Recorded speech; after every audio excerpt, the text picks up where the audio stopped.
My name is Lisa Grace, and I was born in Troy, Ohio.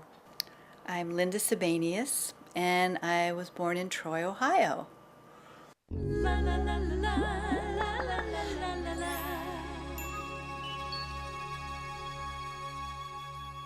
Hi, I'm Lisa. Say hi to Lisa. Hi. And I'm Linda. Let's wave to Linda. Hi. Are you ready to let your music shine? Let your music shine from the inside to out. Let yourself know the music that's about. Let your music shine from the inside to out. Let yourself know the music that's about. Let your music shine from the inside to out.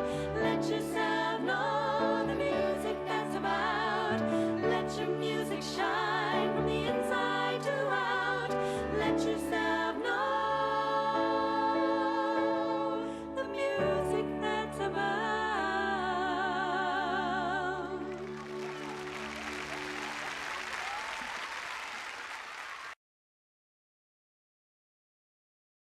We sang everywhere we went, the family, in the car and at church.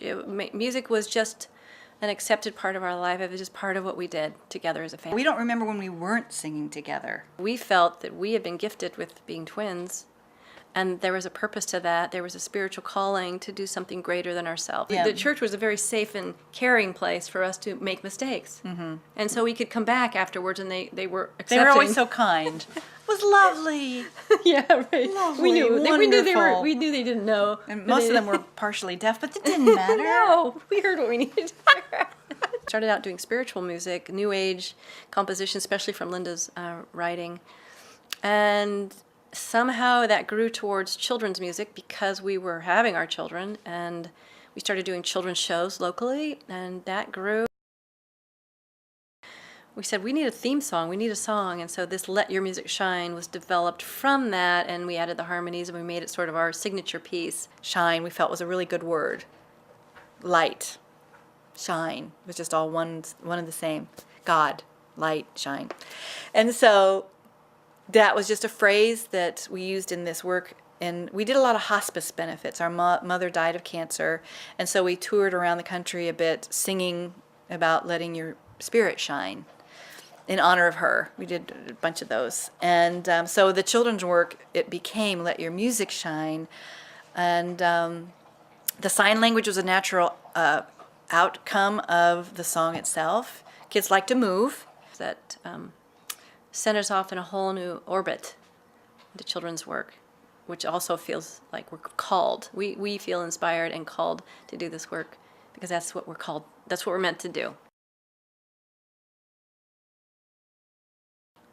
We were both presenting at a conference, and she saw my work, and the executive director saw Linda's work, and they put their heads together, the executive director and the education director, and said, let's invite these girls to do the Seattle Symphony Tiny Tot shows. The original writing, the pacing, the timing, we got it, and they were thrilled. And from there, the season grew from 1 day, 3 shows, to 2 days, 4 shows, to 2 days, 6 shows. Now we're at 2 days, 7 shows, 5 times a year. So the seasons have just expanded. It's been over 500 shows. It's a lot of work and a lot of support from them to us, from us to them. But we learned what they wanted. We learned the formula they were looking for, what they really wanted on that stage for the 0 to 5-year-old. And that's timing. That's knowing the child, knowing at what point they've learned enough to not want more. And of course, like adults always say, leave them wanting more. Well, it's so true with children. They learn so fast. And we're very conscious of how fast they learn and at what pace they want to learn. Now, of course, every audience is different. We're excited to sing our Let Your Music Shine song, which is a message. And we're excited to sing the symphony song, and the words are, I love to hear the symphony, the symphony, the symphony, I love to hear the symphony. It's I love to hear. So we're changing minds by enforcing what we believe is a beautiful thing. That classical music is something we can love. So it's just a constant sensitivity to who's watching. Nothing's too long or too loud or too complicated. one of the things that works in our shows is that we have trios and quartets. Now, a child's ears, as they develop, they can hear a lot of things, but when you're trying to pick out a sound that's high, if you have 48 other instruments playing, it's kind of hard to pick out that high one. But if you have 2 others playing, oh, that's the high one, Mommy. So there's success. Not something you have to go, oh, classical music, oh, symphony, ugh, which a lot of us grew up with. But we're here saying, I love this music because we're presenting it in a joyful, playful, engaging way. They're not expected to sit, not move. Shh, it's classical music. Quiet. No. Bounce in your laps. There's shows where we have the kids flying up in the air. Their parents are going, da da da da da, and the babies go up, and we're just there to enjoy the music. And our goal is that if you build on the successes, they'll keep coming back. And just it's been amazing. So that invite for Linda and I to work together to present was a miracle moment. Actually, with the Seattle Symphony, I would say our success is it supports their brand of symphonic music, the very best music for children that is classical.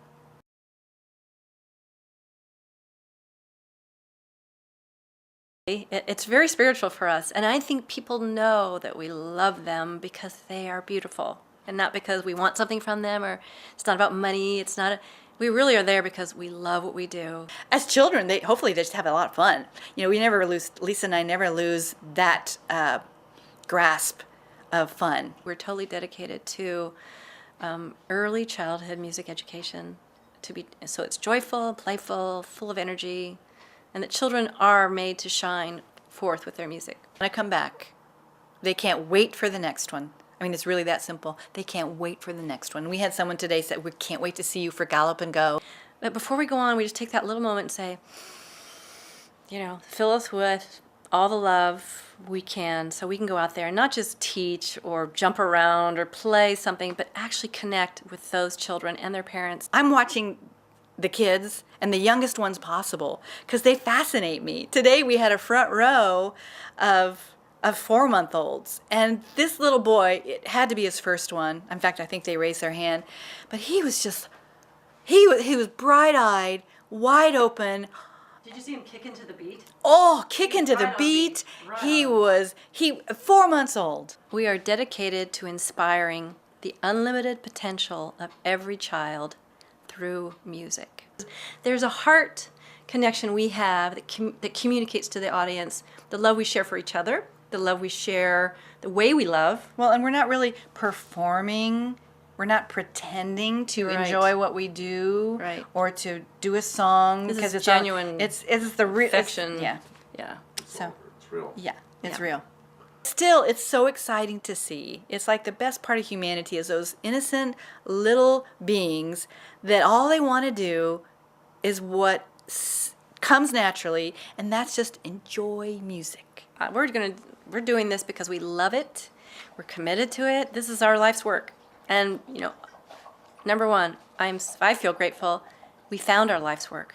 Lisa and I are best friends and sisters, and we see the best in one another. I will see the good in you. I will see the same thing too. We will both see the best in one another. Because we're friends, I will see you at your best, and I will forget the rest. We will both see the best in one another. When we were young, we played together just us two. And as we grow, we're still best friends. I love you.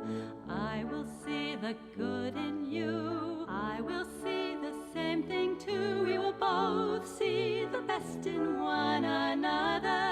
Because we're friends, I will see you at your best, and I will forget the rest. We will both see the best